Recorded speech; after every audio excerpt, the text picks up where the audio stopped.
Assalamualaikum warahmatullahi wabarakatuh. Perkenalkan, saya Aulia Fitnah, Prodi Administrasi Publik, Fakultas Sosial Ekonomi dan Humaniora, Universitas Nahdlatul Ulama Purwokerto. Di sini saya akan membawakan presentasi mengenai teori politik. Oke, mari langsung saja kita simak materi tentang partisipasi politik. Partisipasi politik menandakan sikap dan peran masyarakat untuk ikut serta dalam kegiatan politik. Jenis partisipasi ini bisa diselenggarakan dan dilakukan lewat berbagai cara.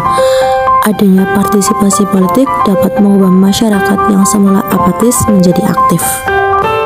Pengertian. Menurut Ramlan Surbakti dalam buku Memahami Ilmu Politik tahun 2005, partisipasi politik adalah segala bentuk keikutsertaan atau keterlibatan warga negara biasa atau yang tidak memiliki wewenang dalam menentukan keputusan yang dapat mempengaruhi hidupnya. Dikutip dari buku Partisipasi Politik Masyarakat, Teori dan Praktik tahun 2016, karya Rahmawati Halim dan Muhlin Lalongan. Partisipasi politik bisa dilakukan secara individual ataupun kolektif. Partisipasi politik lebih berfokus pada kegiatan yang dilakukan dan bukan terfokus pada sikap politiknya. Partisipasi politik memiliki dua pendekatan, yaitu pendekatan politik kelompok dan hak-hak politik. Partisipasi politik memiliki sejumlah manfaat, yaitu 1. Sebagai bentuk dukungan kepada pemerintah dan penguasa. 2. Untuk memperlihatkan kelemahan atau kekurangan pemerintah supaya dapat diperbaiki. 3. Sebagai bentuk tantangan terhadap penguasa dan pemerintah agar perubahan struktural serta sistem politik dapat terjadi. Ya, untuk selanjutnya yaitu mengenai faktor partisipasi politik. Mari kita simak video berikut ini. Faktor partisipasi politik.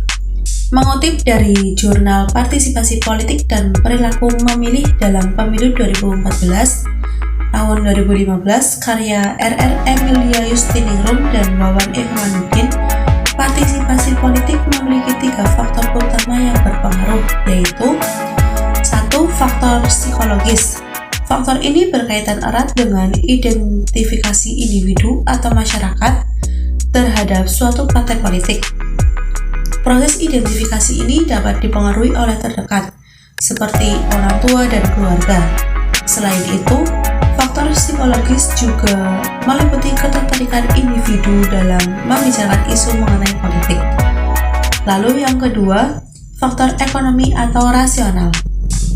Faktor ini dipengaruhi oleh evaluasi atau pemikiran individu terkait kondisi ekonomi dirinya, keluarga, serta nasional. Faktor sosiologis. Faktor ini meliputi aspek agama, pendidikan, tempat tinggal, usia, jenis kelamin, serta tingkat ekonominya. Seluruh aspek ini berpengaruh pada partisipasi politik individu atau masyarakat, khususnya dalam penentuan pemimpin atau pejabat pemerintahan. Bentuk partisipasi politik. Partisipasi politik memiliki banyak bentuk atau jenis. Namun, setidaknya ada 3 bentuk umum dari partisipasi politik sebagai berikut. Partisipasi aktif adalah bentuk partisipasi politik yang dilaksanakan dengan pengajuan usul mengenai kebijakan umum beserta pilihan alternatifnya. Selain itu, partisipasi politik secara aktif juga dilakukan dengan melakukan kritik serta perbaikan atas berbagai kebijakan yang dibuat pemerintah, membayar pajak, dan ikut serta dalam pemilihan kepala daerah. Yang kedua, partisipasi pasif adalah bentuk partisipasi politik yang dilakukan dengan menaati, menerima, serta melaksanakan saja seluruh keputusan pemerintah. Artinya, masyarakat hanya sekedar menerima dan mengikuti saja, tanpa menyatakan pengajuan usul ataupun kritik. Ya, mungkin itu saja yang dapat saya sampaikan. Kurang lebihnya mohon maaf. Bila itu berkenan, wassalamualaikum warahmatullahi wabarakatuh.